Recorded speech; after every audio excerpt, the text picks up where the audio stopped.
7 దశల పోలింగ్ జరగనున్న ఉత్తరప్రదేశ్లో తొలి దశ ప్రచారానికి నేటితో తెరపడింది. పశ్చిమ యూపీలోని 73 స్థానాలకు ఫిబ్రవరి 11న పోలింగ్ జరగనుండగా ఆఖరి నిమిషం వరకు ప్రధాన పార్టీలన్నీ ప్రచారంతో హోరెత్తించాయి. ఉత్తరప్రదేశ్లో భాజపా, బీఎస్పీ, కాంగ్రెస్, ఎస్పీ కూటమి మధ్య ముక్కోణపు పోరు జరగనుంది. అభివృద్ధి నినాదంతోనే ప్రధాని మోదీ పశ్చిమ యూపీలో ప్రచారం చేశారు. అఖిలేష్ ప్రభుత్వ హయాంలో సంక్షేమ పథకాలతో జనంలోకి వెళ్లగా కాంగ్రెస్తో దోస్తీ కలిసి వస్తోందని ఎస్పీ భావిస్తోంది.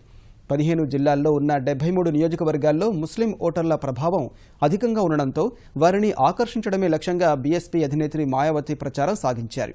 ఈ 73 స్థానాల్లోనూ గత ఎన్నికల్లో ఎస్పీ, బీఎస్పీ 24 చొప్పున గెలుచుకోగా భాజపా 11 చోట్ల, కాంగ్రెస్ 5 స్థానాల్లో గెలిచింది. ఈ ప్రాంతంలో రాష్ట్రీయ లోక్దళ్కు గట్టి పట్టు ఉంది. తాజా ఎన్నికల్లో గెలుపుపై పార్టీలన్నీ ధీమాతో ఉండగా ఎన్నికల సంఘం పోలింగ్ ఏర్పాట్లు దాదాపు పూర్తి చేసింది.